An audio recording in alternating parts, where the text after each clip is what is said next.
Hello, everyone. I'm here with Sobek from Supershy. We're here to talk about the main event, which Supershy have made, maybe against a lot of expectations. I wondered if you could start, maybe Sobek, by telling us a little bit about how you ended up getting into this team and how did the team end up getting together? Well, I think the main core of the team was like already together from the last stage. So I think it was literally just me being picked up because Jabated was Russian. So yeah, there was rules against that. So they needed a main support, and I was free. So yeah, not many switches on the off season, but it's going all right. What was it like then No. coming into a pretty established team? Um, you know what? It wasn't actually that bad. They were really welcoming. I think I love playing on teams that are like, less established players, like people that want to grind a bit more and everything. Because I feel like I don't know, they're a lot easier to like I don't know to join and play with, just because fuck, my brain's gone. Sorry. All right. What does it look like for you then? Because obviously you get some of the teams at maybe the top end of EMEA, like the SSG and the ENTs, the salary teams who are able to commit like basically a full time job's worth of work. What does it look like for you guys in terms of practice schedule then? Are you like 2 blocks a day? um, Any free blockers? well, yeah, I think I don't know. We're kind of on the 3 block pill at the moment, but I don't know how long that'll last for. I think it might just be the week leading up to the top eight. But I mean, I don't know about the rest of the team, but I'm working at the moment, so it's just kind of fitting that in. I'm balancing the post office and Overwatch at the same time. You're So doing like a full something, shift into a triple block? yeah, luckily not a triple block at the moment, but Uh, I don't know. It's looking that way, but I don't mind it. It's fun at the moment, so yeah, not the worst. what does it look like in terms of coaching and structure on your team? What kind of support have you guys got in place? So we've actually got Cointree, the manager bloke. He's trying his hand at coaching, which is good. He's a very good people person, so it kind of helps out with the coaching. And then we've got Predo, uh, who is doing like assistant coaching stuff. So no like proper big names for the coaching, but as with the players, it's like up and comers. So it works out. Everybody listens to everyone. I think players have lots of feedback and stuff, so that helps as well. Like everyone has a say in thing. Yeah, I think especially when if you're all in a similar position in terms of like your mindset and the coming up and trying to like punch up into this top eight, I think it can gel quite nicely. Yeah, definitely. Like I don't know, it feels so nice on the team when everybody's like on the same page. Like we've got nobody who's expected to do like crazy high placings, so everyone's happy with like everything we can get. So definitely feel that on the team. What's the dynamic like in the actual comms then? Like we're in a match, who's the person making all the plans? Who's maybe the voice of reason when stuff starts to go wrong? What's that look Uh, like? I think it's mainly Hattori. Like I mean, tank player normally is the main caller, right? Mm. But I think everybody has like a bit of an input. I like to have a lot of like mid fight say. So if I see like an opening and things, then I'll call for it. Call for Zoro and me to go on a flank or something. But I think that's just because I've got like slightly more experience than the team, so it allows me to like, if I see something and I like proper think it's a good idea, then I'll call for somebody to come with me. So it works out in that way. And this maybe leads on quite nicely to obviously you find yourselves in two pretty close games against Ex Oblivion in the group stage. I don't think many people really had you expected to win any of. Maybe after the first one, a few people thought that the upset was possible. Yeah. What was the big difference? Do you think between the first best of five, the second best of five? Yeah, well, first of all, I saw the predictions, and yeah, even the second game was heavily EXO favored. I even saw on your stream you were like, I don't know, there was a bit of bias there. But no, I think mainly the first time we didn't have the same expectations as the second one. Obviously, like we thought we were going to get rolled a lot easier, so we tried to cook a bit with the comps. And honestly, the game didn't matter too much because if we lost, then we got to go against Smungus, as opposed to Space Stations. So like if we won or lost, it didn't really matter. So we were just trying to cook a bit, have a good time, and it ended up going to like a really close match. So that got us all excited for like for the rematch. So I think it literally the first game went as well as it could. Like none of us were expecting a win, but the fact that it did, I think, gave us like confidence to to try and improve for the next game. So worked out all right. Yeah, I think we had a similar thing on London. Even sometimes when we lose matches, but if we lost to Houston, but we felt, oh, it's reachable all of a sudden. It can almost because even it can be a massive confidence boost, even if you don't actually get the win. Yeah, 100%. So if we talk about the matchup itself, because it doesn't, obviously in hindsight, everything's gone perfectly, wouldn't change a thing. But there's probably a couple of points in this series where it starts to feel really ropey. Yeah. Especially maybe the Esperanca was like a big fumble. And then the start of Suravasa starts pretty rough as well. What was the I guess the mood and what was being said between like the Esperanca and the Suravasa? I think a lot of it honestly just comes down to like how much we trust each other. I think like I remember Esperanca, like a lot of my beats fell through, I think. And a lot of that comes to like how I feel the team is playing. Like if we're not on the same page with a fight, like if I think we can stay alive for a bit longer, like we're all stabilizing a bit longer, then the fight will go so much different. Like I don't know. That's how I know Sit as a main support player is like it's easy to blame my beats on the team, but that's not what I'm doing.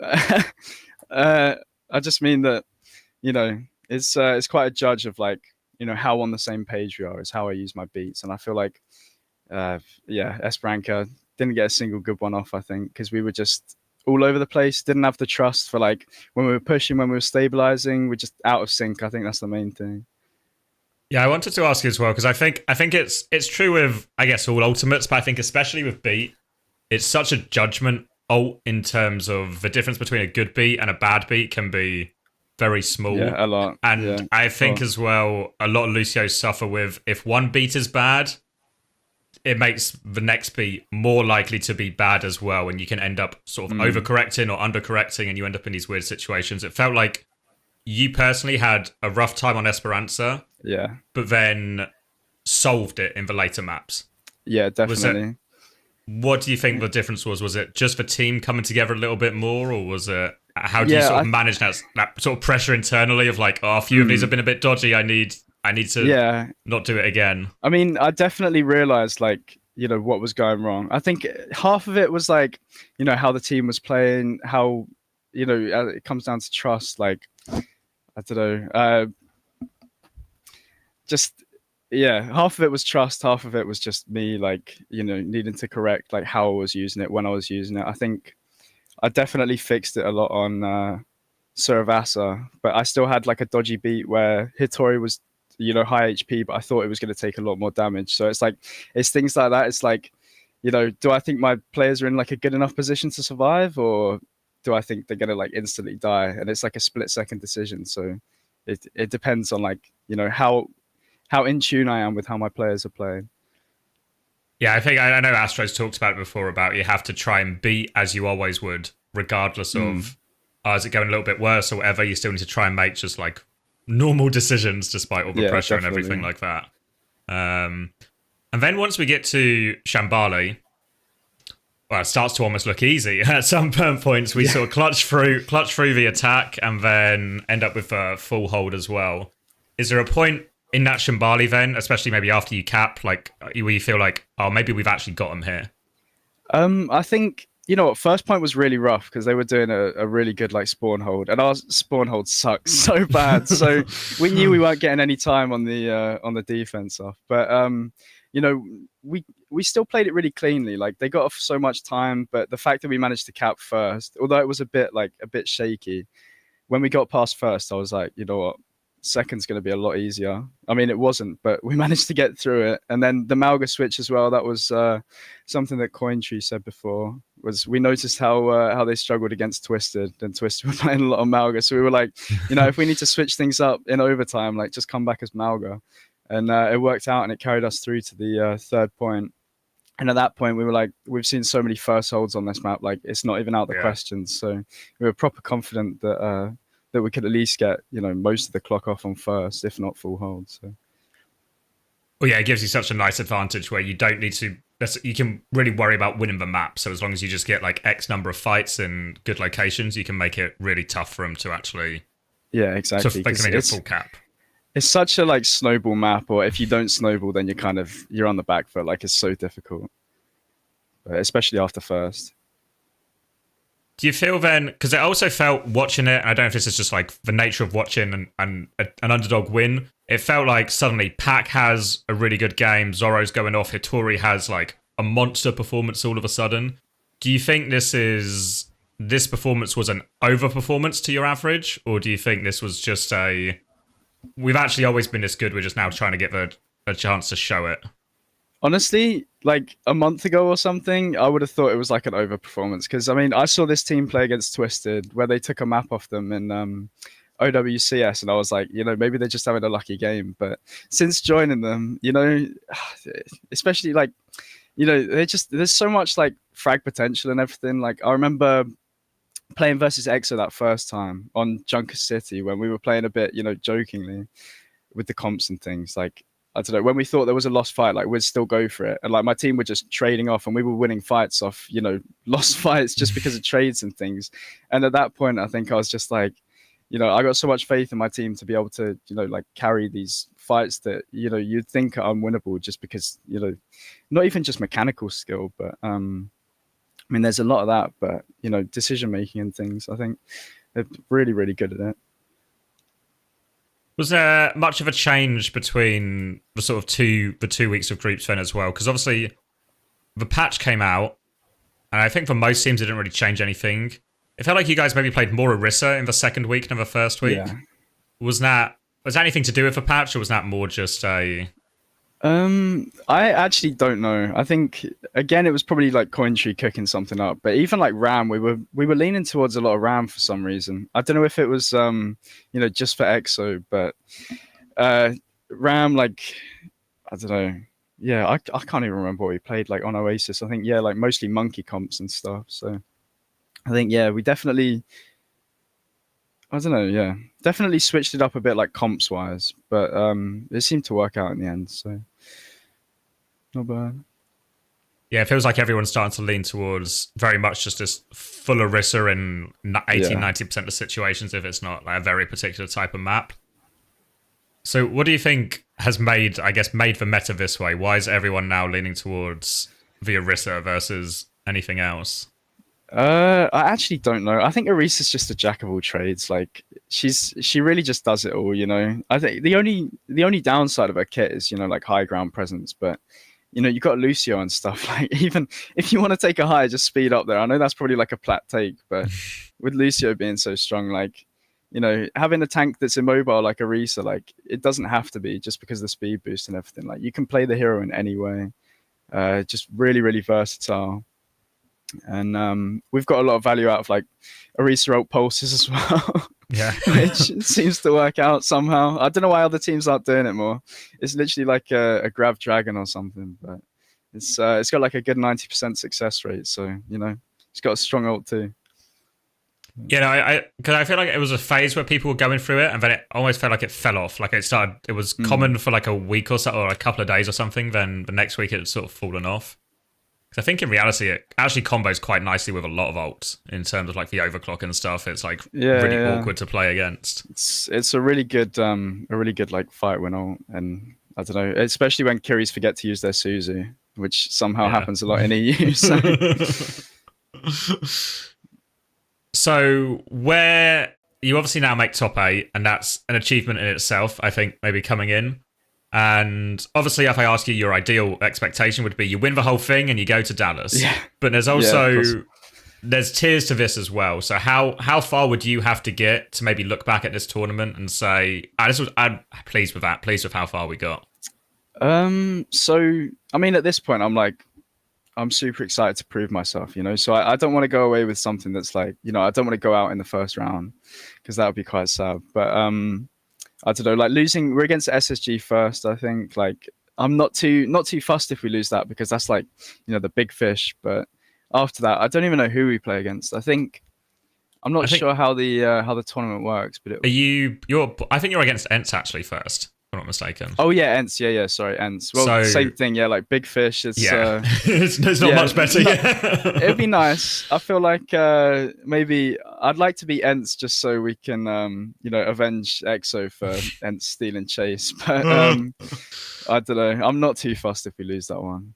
But Because the way the bracket would then work is, presuming you do end up losing to Ents, you would play the loser of Twisted Minds. Oh yeah, yeah. So which I'm guessing that that's gonna be our yeah. you'd like to Which think at you know what? least, yeah. Yeah. I mean, if Twisted do end up losing to our yeah, then I'll happily take on that Twisted. But I don't know. Oh yeah, we've played them so much. I remember we had like a an Arab tournament, one of them like best of 7 ones that went on for like 8 hours, and half of that was playing versus Arya. So for mental reasons, like I'd love to not play against Arya again, but we can beat them. Like as long as we don't just get like lost in it, then it's if we play our game, then it's quite a simple game. So. Yeah, I guess Arya may be in a bit of a similar situation as well, where they had the big result and are coming in now on a pretty big high as well, after getting past Ataraxia. So no one ever enjoys playing them. It's more of a I always feel mental resilience. That's what it's a mental test rather than necessarily a mechanical test. I always felt the same against like the Avoided or the what are they called? Clockwork Vendetta as well. It was just a, can we just keep our composure, not lose our cool, don't get mad at each other. Honestly, fix will happen. It really is like mental warfare. Like just being one tapped by a Kaya mine and then rolled through by Chasm is like instant death on a rotation. It's not fun. But you get caught in a trap that's been placed there like 3.5 minutes ago, but somehow you're now dead to it. Perfect trap. you literally can't do anything. Like it's just over. Do you feel now, because originally I think people's view of EMEA was very much there was the big three, maybe in terms of SSG, Ents, and Twisted Minds, then maybe X Oblivion, and then everybody else sort of in a quite a messy tier below it. But now with EXO falling off, it feels like actually there's maybe still the big three, but teams like you and D Impero and Peps and I guess Ataraxia, Peace and Love, there's like almost a gap now to fill that spot as like the next best team behind this big three. Do you feel that's the case and that your team could potentially be that team? Yeah, 100%. Like there's so many new teams. It's like it's so hard to judge who's going to be in that 4th spot really. Like if I just look on the tournament page, like I mean all of these teams, I think I can make an argument for like getting that top 4 spot. I think ones that stand out for it, Peps. I mean, I'd love to see Peps do that. I think their new pickups are so good. I've been gassing up Exodial for so long. He was stuck in sheer cold jail, but glad to see he's like finally out and he's doing really well. But I think, I mean, obviously, I'll make an argument for us being top 4, but we'll need to see how this weekend goes first. But yeah, there's like, I don't know, there's so much chance for like any of the other teams to get up there. Are there any of these teams you'd particularly like to play? Is a Beaks team still in it? Yeah, Peace and Beaks Love. team. I think I'd like to play. Yeah. If I think, I mean, do bracket math. I think if Peace and Love and SSG both win, and then Peace and Love lose to SSG, which I guess would be like the normal prediction, and you win your lower bracket game, I think that would be you two running into each other. Okay, yeah, no, because I'd love to play against that team. I think. I mean, I want to go against Ents because I like playing against Chase, but I feel like that's obviously a really hard game. But, yeah. I think. Yeah, I don't think there's too many people already gagging for the Ents fixture at any point in this. I think most people want to probably sit back and not go into that fight, but yeah, I'd say a Beaks team probably. I would have said Ataraxia, but yeah, didn't happen sadly. Well, yeah, yeah. I think Ataraxia would like to be here as well. Yeah. And then out of all the teams you played, excluding your own team, if you had to pick a favourite for the tournament, who's the strongest right now? Wow, all the teams. I don't know. I'd probably say probably say like space station. That's like a decent choice. I think I haven't been keeping up too much with like the space station end scrims, but I think from what I have seen, probably space station. Yeah. Yeah, I think to be fair, that's maybe where a lot of people are leaning right now, at least as well. So yeah, we'll so have I'm to safe. yeah. All right then. Thank you very much, Sobek. I do appreciate the time. Best of luck to you and the team, and I'm sure we'll see you go off in the main event. Cheers. Thank you so much for having me.